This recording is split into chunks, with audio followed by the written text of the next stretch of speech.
குருவே சரணம். அனைவருக்கும் வணக்கம்.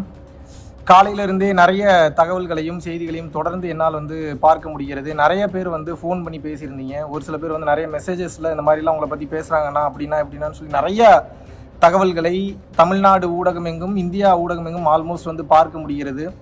இதில் நிறைய தவறான கருத்துக்கள் ஊடகங்களில் பேசப்பட்டு கொண்டிருப்பதை பார்க்க முடிகிறது. அதில் மகாவிஷ்ணு ஆஸ்திரேலியா போய் ஒளிந்து விட்டார், வெளிநாட்டுக்கு சென்று ஒளிந்து விட்டாரா, அடுத்த இவரா அடுத்த அவரான்னு சொல்லிட்டு நிறைய கேள்விகள் வருவதையும் என்னால் பார்க்க முடிகிறது. ரொம்ப கிளியராக சொல்லணும் அப்படின்னா பேசிக்காகவே நான் இந்தியாவில் இருக்கக்கூடிய ஆள் கிடையாது. ஏன்னா ஆஸ் ஐ ஆல்ரெடி செட், ஒரு இந்தியா உட்பட 6 நாடுகளில் பார்த்தீங்கன்னா நமக்கு அலுவலகங்கள் இருக்குது. தொடர்ச்சியான யோக பயிற்சி வகுப்புகளை கொடுத்து கொண்டிருக்கிறோம்.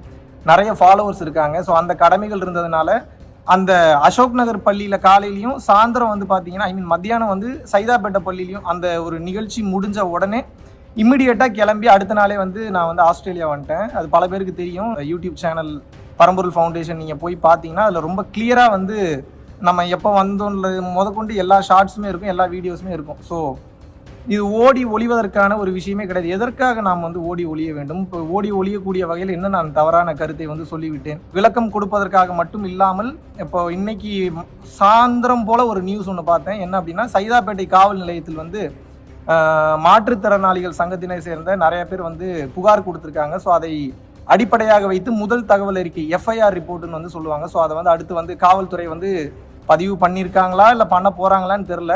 இன்னைக்கு நம்ம பரம்பொருள் ஃபவுண்டேஷனுடைய ஆஃபீஸ்லேயும் நம்ம திருப்பூரில் இருக்கக்கூடிய எனது இல்லத்திற்கும் காவல்துறை அதிகாரிகள் சென்று அங்கே விசாரணை நடத்தியிருக்கிறார்கள். அவர்கள் அவங்க வேலையை கரெக்டாக பார்க்குறாங்க. அதில் எந்த வித தவறும் கிடையாது.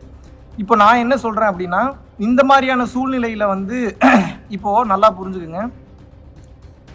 நாளைக்கு மத்தியானம் நான் ஃப்ளைட் போட்டிருந்தேங்க சிங்கப்பூருக்கு. ஏன் அப்படின்னா 8ஆம் தேதி எனக்கு ஒரு நாள் வகுப்பு சிங்கப்பூரில் கிளாஸ் இருக்குது. மோரோவர் நான் ஆஸ்திரேலியாவிலே தங்கணும்னு நான் நினச்சா கூட 3 மாதம், அதாவது 3 வருஷம் விசா கொடுத்துருக்காங்க. ஈச் அண்ட் எவ்ரி என்ட்ரிக்கு என்னால் 3 மாதம் எளிமையாக ஸ்டே பண்ண முடியும். நான் யாருக்கு என்ன ரீசன் சொல்லணும்னு அவசியம் இல்லை. Australian government is allowing me to stay here. Moreover Australian கவர்மெண்ட்டில் பார்த்தீங்க அப்படின்னா இப்போ பரம்பொருள் யோகம் பிரைவேட் லிமிடெட்னு சொல்லி நம்ம நமது மெடிடேஷன் சென்டர் ஓப்பன் பண்ணி ரெஜிஸ்டர்டு கம்பெனியாகவும் ரன் பண்ணிட்டு வரோம். So we have official rights here to live. So இத்தனை ஆப்ஷன் இருந்தாலும் கூட இப்போ 8ஆம் தேதி சிங்கப்பூரில் கிளாஸ் இருக்குது. அதை முடித்தவுடன் பார்த்தீங்கன்னா துபாய் மறுபடியும் ஒரு 5 நாள் அங்கே பயணம் இருக்குது. துபாயில் 1 நாள் வகுப்பு இருக்குது. அதை முடித்தவுடன் பார்த்தீங்கன்னா ஒரு 8லேருந்து 10 நாள் மொரிஷியஸில் பார்த்தீங்கன்னா வகுப்பு இருக்குது. ஸோ இத்தனையும் கடந்து நான் லேட்டராக என்னால் தமிழ்நாடு வர முடியும். ஏன்னா ஆல்ரெடி இந்த பிரச்சனை எஸ்கலேட் ஆகி இது மக்களிடத்தில் வரும்போது பார்த்தீங்கன்னா நான் ஆஸ்திரேலியாவில் தான் இருக்கேன். நான் ஆல்ரெடி அனௌன்ஸ் பண்ண மாதிரி முன்னாடியே கிட்டத்தட்ட ஒரு 8-9 நாள் முன்னாடியே ஆஸ்திரேலியா வந்தாச்சு. பட் இந்த மாதிரியான சூழ்நிலையில் இந்த மாதிரியான சமயத்தில் நாம் நமது நாட்டில் இருப்பது தான் உண்மையான விஷயமாக இருக்கும். அது மட்டும் இல்லாமல் இதற்குண்டான விளக்கத்தையும் கொடுக்கலாம் என்று நான் இருக்கிறேன். ஸோ அதனால் நான் என்ன முடிவு பண்ணியிருக்கேன் அப்படின்னா, நாளை அதாவது 7ஆம் தேதி மதியம் 1:10 அளவில் பார்த்தீங்கன்னா சென்னை விமான நிலையத்தை வந்தடைகிறேன். ஸோ காவல்துறைக்கு எந்தவித கடினமும் இருக்கக்கூடாது. தமிழ்நாடு காவல்துறை மீதும் இந்தியாவினுடைய சட்டத்திட்டங்கள் மீதும் மிக அதிக நம்பிக்கை உள்ளவன் நான். இந்தியாவினுடைய சட்டத்திட்டங்களை பெரிதும் மதிப்பவன் நான். சட்டத்திட்டங்களுக்கு கட்டுப்பட்டு வாழ்பவன் நான். ஸோ அதன் அடிப்படையில், அந்த தார்மீக அடிப்படையில், காவல்துறை மீது இருக்கக்கூடிய நம்பிக்கையின் அடிப்படையிலும், அது மட்டும் இல்லாமல் மாண்புமிகு பள்ளிக்கல்வித்துறை அமைச்சர் அன்பில் மகேஷ் பொய்யாமொழி ஐயா அவர்கள் நிறைய பேசியிருந்தார். அதை பார்க்க முடிகிறது. அவரது கோபத்தையும் அவரது சீற்றத்தையும் என்னால் மிக தெளிவாக காண முடிகிறது.